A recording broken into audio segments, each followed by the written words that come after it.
네, 이번에는 그 엑소더스, 예. 우리 정말 영화로도 정말 많이 본 그 내용인데요.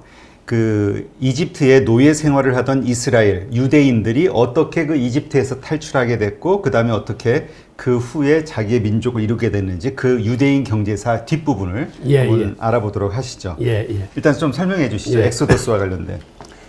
애굽의 탈출은 뭐 성경책들을 읽어보셔서 이제 잘 알 겁니다.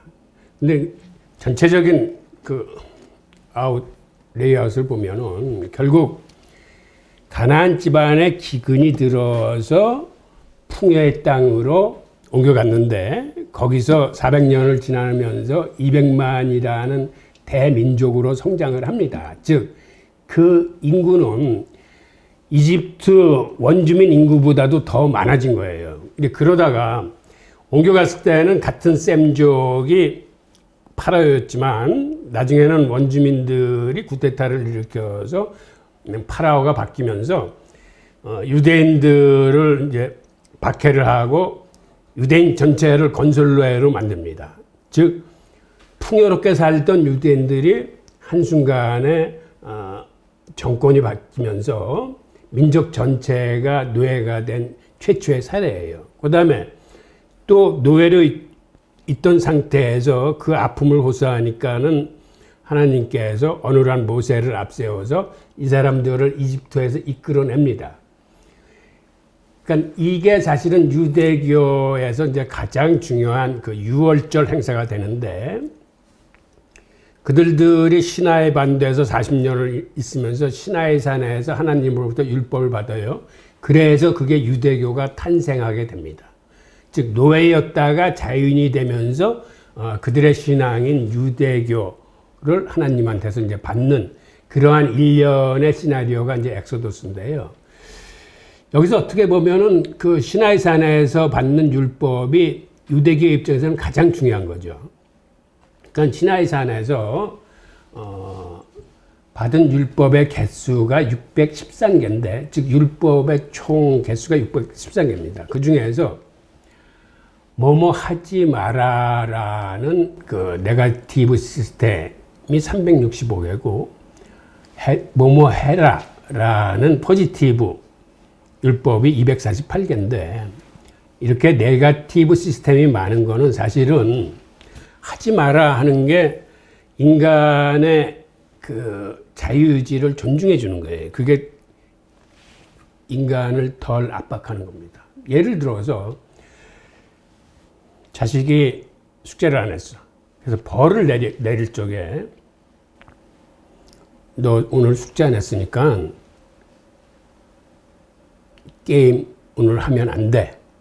하지 마라 하는 건 네거티브예요. 그런데 이거를 포지티브로 하면 너 오늘 숙제 안 했으니까 너 오늘 공부해 라고 하는 거는 이거는 포지티브거든요. 이게 어느 게 더 힘들 것 같아? 하라라고 하는 포지티브가 훨씬 힘들어요. 그럼 얘는 계속 공부를 해야 돼. 그러니까 하지 마라라는 건 게임 하지 마 하면 게임만 안 하면 돼. 다른 건 다 할 수 있어. 그러니까 사실은 규정을 만들거나 법을 만들 적에는 네거티브 시스템을 만들어줘야 돼요.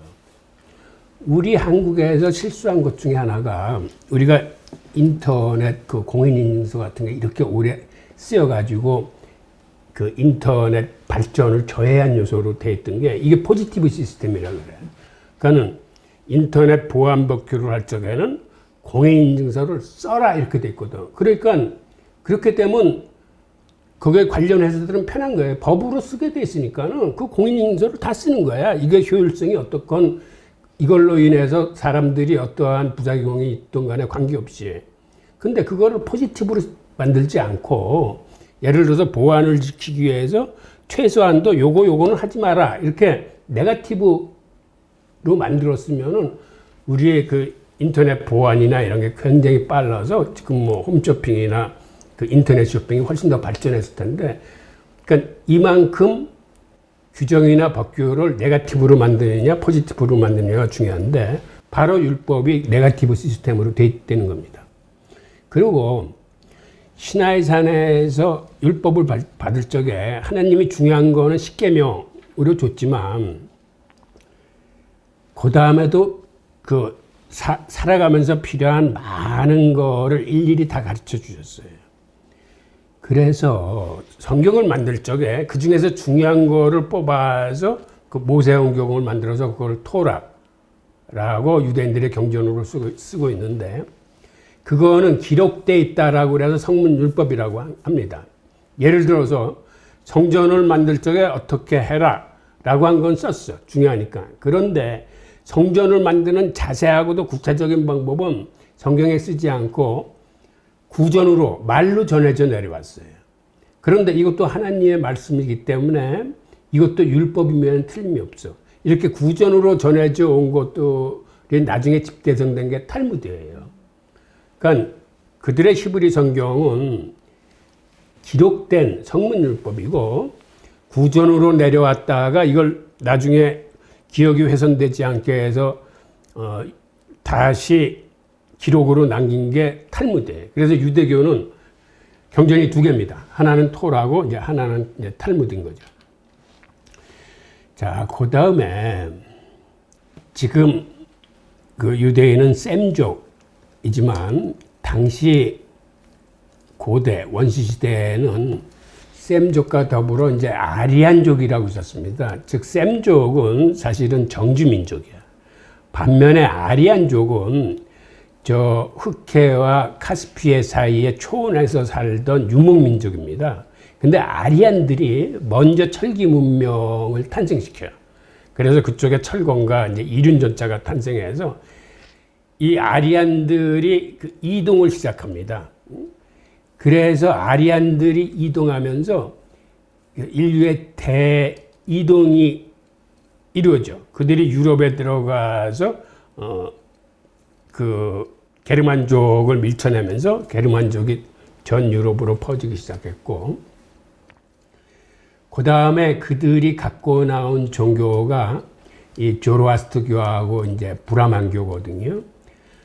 여기서 재밌는 게 사실은 이 아리안족은 백인이에요.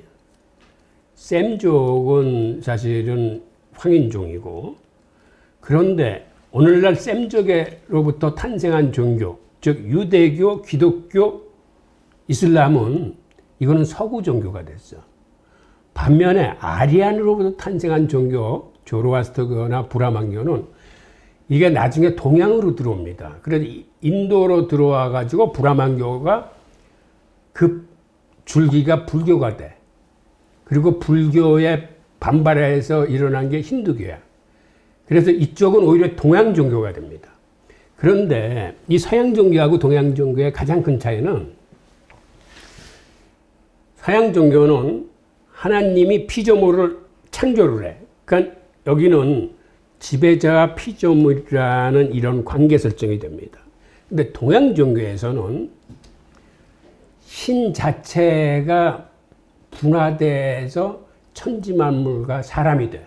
그래서 그쪽은 합의를 중요하게 여겨요. 즉 신과 자연과 내가 남이 아니야. 해탈을 해서 그거를 깨달으면 이게 다 같다는 거를 깨달았을 적에 득도를 하는 거예요.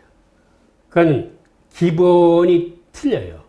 그러니까 서구 종교에서는 우리를 창조하신 하나님 말씀을 잘 들어야 되는 거고, 이 동양 종교에서는, 그러니까는 뭐 불교건 힌두교건 이쪽에서는 그 세상이 만들어진 이치와 세상의 섭리가 다 연결돼 있다는 걸 깨달음으로써 득도가 돼서 스스로가 다시 신의 분화로부터 나왔기 때문에 다시 신이 되는 게 동양 종교하고 서양 종교의 차이예요.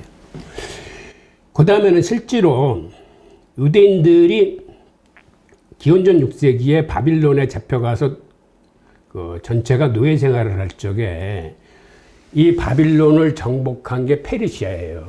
근데 그 페르시아의 종교가 조로아스터교예요. 그래서 유대교는 사실은 조로아스터교에 많은 영향을 받습니다. 그때까지만 해도 유대교는 사실은 일신교예요. 일신교란 뭐냐면 여러 신들 중에서 가장 뛰어난 신을 모시는 게 일신교예요. 그래서 성경에 보면 처음에 하나님이 여러 다른 그 종교 이집트들이 믿는 우상들하고 그 하나님의 천사가 이렇게 싸움하는 이런 장면들 많이 나와요. 그런데 조로아스트리아말로 사실은 유일신교예요. 그래서 그때 유대교가 조로아스트교를 만남으로써 명실상부한 유일신교로 이제 다시 이제 재탄생하게 됩니다. 그리고 원래 유대교나 기독교에는 그 이분법적인 천사나 악마나 이러한 그 죄악, 천국, 지옥 이런 개념이 없었어요. 근데 조로아스트의 그런 개념이 있어서 이 개념이 유대교로 들어와. 근데 유대교보다 이 더 발달한 게 기독교예요. 그래서 그 다음부터는 기독교가 이 죄악과 선을 구분하고 천당과 지옥, 천사와 악마를 구분하는 이러한 종교로 탈바꿈하게 됩니다. 그 다음에 또 하나는 기원전 3세기에 알렉산더 대왕이 그 세계 정복을 하면서 이 양반이 사실은 북인도까지 들어가서 정복을 해요. 그런데 북인도에 들어가서 보니까 이 사람들이 불교를 믿는데 자기네들은 눈에 보이는 신을 형상을 만들어서 믿는데 불교를 믿는다고 하는데 부처의 모습이 없어. 그래서 들어가서 부처를 만들어줘.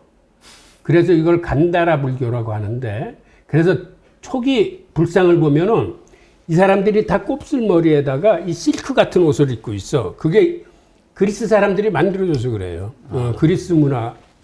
나중에 이 부처상이 동남아시아를 거쳐 이제 우리나라, 일본으로 오면서 다시 이제 동양인으로 바뀌어. 하지만 초기의 불상을 보면 완전히 서양 사람이야. 자, 그 다음에는 이 아리안족으로부터 기원전 2000년경에 말과 수레가 전파됐다고 그래요. 그래서 그 말과 수레를 전파해서 이 그림은 각 지역으로 전파된 건데, 우리나라 근처까지 기원전 1600년에 그 말과 수레가 이제 들어옵니다. 자, 그 다음에는 이번에는 페니키아, 히브리, 그리스의 어떤 그 관계를 한번 살펴보겠습니다. 원래 가나안은 지형이 세 가지 지형으로 가나안이 이렇게 형성되어 있어요. 우선 해안가에 있는 사람들은 뒤에 산맥이고 고지대이기 때문에 이 사람들은 바다로 나갈 수뿐이 없어요. 그래서 이 사람들은 해양민족이 됩니다. 그래서 지중해 교육을 해.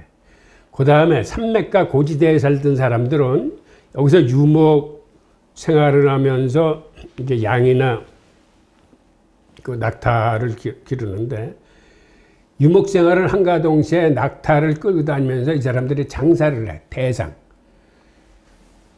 그래서 해안가 사람들은 지중해 교육을 개척하고 이 사람들은 이제 대상 교육을 시작하고, 그 다음에 이 밑에 그 계곡, 요단강이 흐르는 계곡에 있는 사람들은 거기는 또 녹지야. 그래서 물도 있고 그 녹지기 때문에 거기서는 농사를 져요. 그리고 그 길로 많은 그 교역인들이 왔다 갔다 했기 때문에 통상의 요충지이자 교통의 중심지가 돼요. 그래서 바로 예리고에서 세계 최초의 도시가 탄생합니다. 그러니까 가나안의 사람들은 어떻게 보면 세 지역 사람들이 다 장사하고 연결돼 있어. 해안 사람들은 교육을 했고, 여기는 대상을 했고, 계곡에 사는 사람은 농사를 지었지만 주변에 장사꾼이 많이 몰리니까는 그 자리에서 그 오가는 대상들을 상대로 이 사람들이 뭐 대취하자고 소금도 팔고 하면서 이쪽에서 교육이 발생합니다. 그래서 이 가나안 사람들이, 특히 해안가에 있는 사람들이 그 생산된 밀과 말린 생선, 그 다음에 올리브유, 포도주를 가지고 해상무역을 시작합니다. 그래서 지중해 무역을 해. 그 다음에 그 사해에서 나는 소금하고 이집트 소금업에서 나는 그 조염들을 갖다가 다시 끓여서 소금을 만들어서 이 소금을 싣고 나가면서 장사를 하는데, 소금은 특성상 멀리 가면 갈수록 아주 이게 비싼 값을 받아요. 그러니까 소금을 생산할 수 없는 영국 같은 데 가면 이게 뭐 금값이 되는 거야. 영국 같은 데는 비가 많이 오고 바닷가에 갯벌이 없기 때문에 소금 생산하기가 굉장히 힘들어요. 그래서 이 사람들이 가면서 중간중간에 보급 기지를 만드는 게 이게 나중에는 식민 도시가 됩니다. 그러니까 카르타고 같은 게 그 유명한 가나안의 그 식민 도시였었어요. 그리고 기원전 2000년경에는 영국 남부의 코넬에 가서 그 당시 대규모 그 주석광이 발견됐는데 소금을 갖다 주고 주석을 사들여. 그래서 그때 비로소 지중해 전체가 그 청동기 시대로 들어가고, 그 다음에 가나안 사람들이 가장 큰 기여를 한 건 그 레바논 산맥의 삼나무를 가지고 세계 최초로 큰 배를 제작을 합니다. 그 후 무역이 활성화되고 그 큰 배를 가지고 그 다음에는 그 갤리선을 만들어. 그러니까는 많은 사람들이 사람의 힘으로 노를 져서 가는 큰 배를 만들어서 이제 먼 거리 해상 교육을 하는데, 그러한 게 인류사에서 이제 최초의 이제 교육이 시작되는 단계였는데, 그리스 사람들이 이 가나안 사람들 보고 뭐라고 부르냐면 가나안 사람들이 자주색 옷을 입고 다녔어요. 즉 가나안 해안가에서 뿔고동을 가지고 아주 귀한 염료인 자주색 염료를 만들어서 옷을 물감을 들여서 자주색 옷을 입고 다녔는데, 그 자주색 옷이라는 말이 그리스어로 그게 페니키아예요. 그래서 나중에 그 사람들을 그리스 사람들은 페니키아 사람들이라고 불렀는데, 페니키아 사람들은 스스로는 가나안 사람들이라고 자기들을 칭했어요. 그 가나안 사람들이었고, 그러니까 결국 그 해안가에 있던 페니키아하고 히브리는 서로 같은 셈족이기 때문에 굉장히 왕래도 자주 하고 서로 유대교가 강했습니다. 그래서 다윗 왕 때 혹은 솔로몬 왕 때 그 페니키아 두로의 그 히람 왕하고는 서로 동맹을 맺어가지고 성전을 짓거나 왕궁을 지을 적에 이 사람들이 그 레바논 삼나무를 대줬어요. 그 히브리한테. 그리고 히브리 왕국은 그 사람들한테 대신 나뭇값으로 땅을 떼줬어요. 성경에 보면 땅 떼줬다고 혼나는 장면이 나와요. 그런 식으로 서로 동맹관계를 맺으면서 어떤 일이 발생했냐면, 페니키아 사람들이 배를 잘 만드니까 히브리 사람들한테 배 만드는 기술을 가르쳐가지고 그 당시 다윗 왕 때 히브리 왕국이 스페인까지 오고 가는 상선대, 다시스 상선대를 운용하기 시작합니다. 그래서 해상으로 진출을 해요, 히브리가. 그 다음에는 홍해 저쪽 그 히브리 왕국 땅에 두로 왕하고 동맹 관계를 맺어서 그 페니키아 두로 왕이 홍해를 거쳐서 인도양하고 태평양으로 나갈 수 있게끔 해줄 뿐만 아니라 여기에 구리강산하고 철강산 개발을 공동으로 같이 해. 그래서 솔로몬 왕 시대에 두 나라가 지중해 교육뿐만 아니라 중국까지도 교육을 했어요. 그러니까 이 당시만 해도 그리스는 굉장히 후진국이었어요. 그래서 그리스의 교육은 페니키아 사람들이 도와주고 상업은 히브리 사람들이 도와줄 정도고, 그 다음에 히브리 쪽의 원산지인 포도나무하고 올리브나무를 그리스 땅에 이식을 해줍니다. 그래서 그쪽에서 키우게 해서 이제 그런 것들이 넘어가면서 결국은 처음에는 이러한 서로 협동의 관계가 나중에는 각축의 관계로 바뀌어. 즉, 그리스 사람들이 후진국이었을 때는 뭐 해적질 같은 걸 많이 하고 그랬는데, 나중에는 그리스 함대가 페니키아 함대를 깨요. 그래서 해상권을 그리스가 가져가. 그래서 그리스가 역사의 전면에 나타나면서 이제 그리스 시대가 이제 열리는 겁니다. 네. 그러니까 지금 말씀을 듣다 보면은 좀 헷갈리는 게, 사실 우리는 성경은 신화라고 생각을 하거든요. 근데 실제 우리 뭐 지금 말씀하신 페니키아라든가 그리스라든가 뭐 이런저런 이런 것들은 우리 실제 역사잖아요. 고고학적으로 증명된 이거와 말씀하신 뭐 아브라함이 됐든 또 그 모세가 유대인을 데리고 이집트를 탈출하고 뭐 이러한 과정들, 이러한 것들, 이게 과연 믿을 수 있는 건가? 이게 두 개의 관계가 실제 역사로 우리가 이해를 해야 될까? 하나는 신화로 보고 하나는 역사로 봐야 될까? 헷갈리거든요. 예. 말씀 잘하셨는데 옛날에는 사실은 역사적인 기록이 많지 않았어요. 역사적인 기록이라는 게 하나는 성경이야. 근데 성경을 믿을 수 있느냐라고 한 거는 19세기까지 계속 그게 논란의 여지였고, 그 다음 기원전 5세기에 그리스 사람이 쓴 역사라는 책이 있어요. 이 두 개가 유일해요. 근데 거기에 없으면 이거를 가려낼 방법이 없었는데 20세기에 들어오면서 고고학이라는 게 나타나. 그래서 성경을 읽어보고 그럴 만한 곳이라고 생각하는 그곳에 땅을 파보기 시작했는데 실제로 성경에서 언급했던 도시들이 발굴이 되는 거야. 그러니까 우르의 도시도 그렇고 저쪽 하여튼 고고학이 등장하면서 이거 신화라고 생각했던 성경이 사실이네 라는 게 밝혀지기 시작한 겁니다. 예. 그래서 지금도 사실은 이런 것에 대한 논쟁은 많아요. 우리가 성경책을 그대로 믿을 수 있느냐. 그러니까 우리가 일단 이걸 실제로 믿건 아니건 일단 유대인들이 믿는 바는 이제 지금 이 과정을 믿고 있는 거죠. 그렇죠. 이건 그러니까 성경에 근거해서 그들의 역사서라고 가정하고 거기서부터 이제 역사를 풀어가는 거죠. 네, 그래서 우리가 유대인의 어떤 정신 세계를 이해하기 위해서는 지금 우리가 지금 살펴보고 있는 이 과정, 그들의 역사가 얼마나 그들에게 어떤 의미를 가지고 있는지, 또 지금 그들이 가지고 있는 특성이 왜 생겨났는지를 이해할 수 있는 하나의 나침판이 될 수도 있겠네요. 네, 알겠습니다.